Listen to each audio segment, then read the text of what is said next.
On this week's Tech Tent we hear why China's determination to be a leading player in artificial intelligence could lead to tensions with the United States. We have two other reports on this week's program. In a compelling interview with Jane Wakefield, YouTube star Chrissy Chambers talks about her court battle against a former boyfriend who uploaded explicit videos featuring her to a pornography website. Her victory is being seen as a key moment in the battle against the internet scourge known as revenge porn. And in a report from Rahul Tandon in Kolkata, we find out why India's new Aadhaar biometric identity card scheme has become mired in controversy. For millions of people who have struggled to open a bank account or get access to government services without proof of identity, it has proved life-changing. But now reports of a data leak, with individuals' personal details put up for sale, have undermined public confidence in the scheme.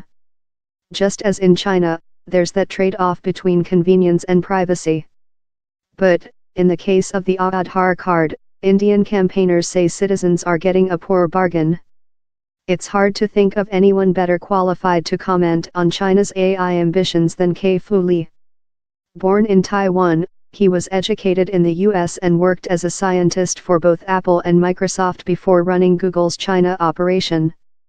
These days he's a Beijing-based venture capitalist investing in Chinese artificial intelligence research. He tells Tech Tent that China is still behind the United States in areas like autonomous vehicles but is catching up fast, and a more relaxed attitude to regulation may help. He thinks the Chinese government may be less concerned than others about issues such as insurance liability. Cutting through that debate can accelerate the launch of the products. We have seen China make rapid progress in facial recognition, technology which has caused all sorts of controversy in other countries where privacy is a greater concern.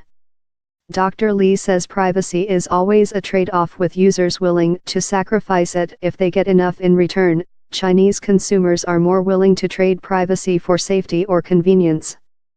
But as the competition over the future of technology hots up, there are signs of tension between China and the United States. It's thought that U.S. lawmakers warned mobile operators against allowing Huawei smartphones into the American market. That event does not bode well for U.S. tech companies going to China or Chinese companies going to the United States, says Mr. Lee. He tells us that as a globalist he is worried by growing protectionism and nationalism, particularly from the Trump administration, which he thinks is causing the world to contract. I think there is going to be increasing expectation of country alliance and allegiance by both Chinese and American companies.